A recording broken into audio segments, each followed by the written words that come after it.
Hi, I'm Pykno, and today we'll be taking a look at how to record reverb tails for phrases. In this case, I'm actually using chords, but you could potentially use it for phrases as well. Now, generally how it gets used is you would have a vocal, for instance, and you'd have a fade in of the first sound or word of the vocal, reversed, reverb, and faded in. That's generally easy enough to do. You chop off the first bit, reverse it, add a ton of reverb, and just play it and record it. Then reverse that recorded sample and chop it off and just fit it in with the vocal for when it starts, and that's pretty straightforward. But doing it for phrasing is a little bit different, and there's a trick to it. I'll show you how to do that now. I'll play you a little bit of a song that uses that, and in the second half you'll hear it more pronounced because I put it in individually. So at the end of the day, it'll be a bit more prominent. Just have a listen.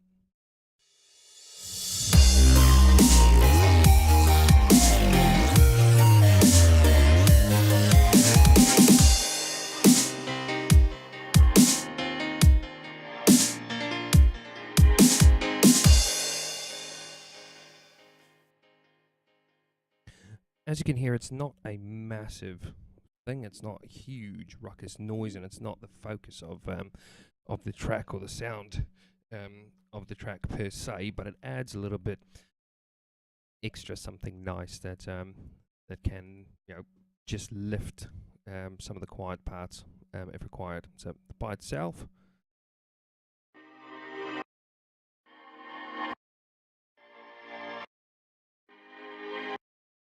Anyway, you get the idea. So I've got the chords here that I've used, the main chords for this particular progression, which I've just now, after recording it, I've chopped up and messed around with it a bit. But as you can see, the first notes in each one of those, the first note in each one of those bits is still just the same chord as what that one is. Anywho, so we'll get to it. First things first, take your instrument that you are going to be recording the reverse of, or the reverb of, and put it into a mixer track. I've done so already. And then you route it to another mixer track. Now I'm just going to quickly deactivate the delay and the EQ on here. I tend to record the reverb dry and then affect it after the fact. So for this, on this one, we'll get rid of it. Actually, we'll leave the Edison in. So what you want to do is you want to add a reverb and set the dry to 0. So you're effectively creating a sense. You're not going to hear any of the original piano coming through, just the reverb part. So if we get rid of the original piano playing through to the master, and we'll just push up the send level from 10 to 11. 11 is the one that we've got the reverb on, the channel that we've got the reverb on, where we want to record. We'll just have a quick listen to that.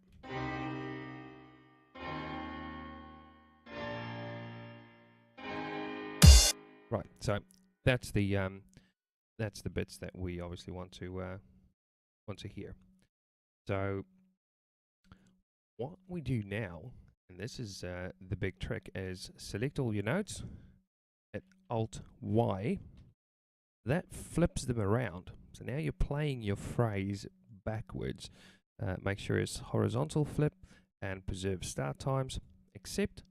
Now it sounds like this.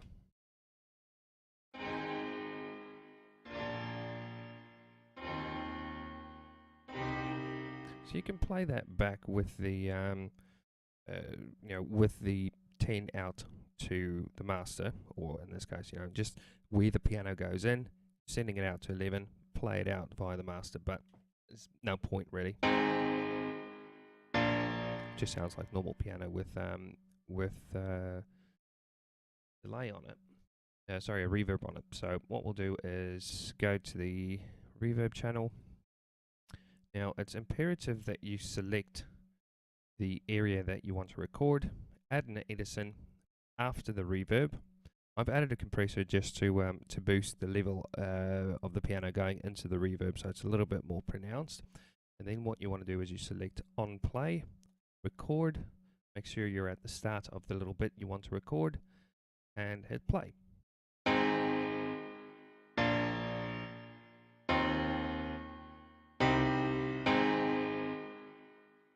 Right, that's stuffed up, so what I suggest, just add a little bit of a tail to the end of that maybe. Oh, sorry, I shortened it so it doesn't hit the bar. The other problem there as well is the level is quite low, so I'm going to boost it up, push it in a little bit harder. We'll have a quick look at that and see how loud it is now. Yep, that's all right. Okay, so make sure your phrase is complete, and select the complete phrase. Yep, like that. And then we'll try again. Record and hit play.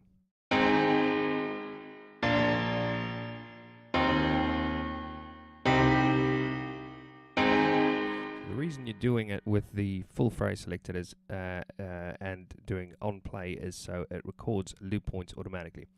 So deactivate record, double click one of the song markers. In this particular case, if you select the area you want to keep, you hit Control Delete, and it deletes everything outside of that. Now we go back into our piano bit and we flip it around again, select all of the notes, Alt Y, flip horizontally, preserve start times, accept, magic. We're back to the original bit. Now we'll deactivate the reverb send 10, pull out the reverb. I'll just push this back down to what it was. And now comes the interesting part. You drag and drop your reverb file. Now remember, we've already flipped back this particular pattern, so we want to reverse this pattern. Go ahead, reverse. Now, there's a couple of ways to deal with this. You could either have the reverb be the lead in, or it could be the tail. So we'll do the lead in for now. So we're moving all of these bits back.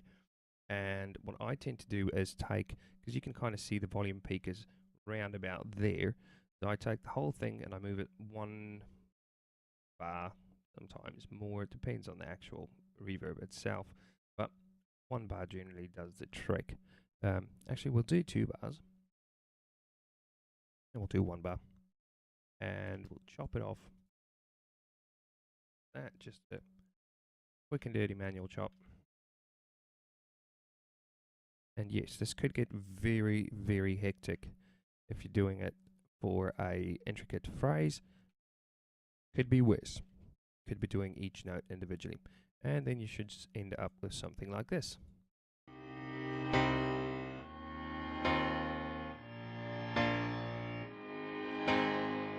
Now, like I said, there's different ways to deal with it. So you could actually do this instead. Move all your bits forward again, like that. And then still use the lead-ins, but use the lead-ins on the offbeat. So this first one, if your phrase is repeating, will go to the end. So you've got no lead in there.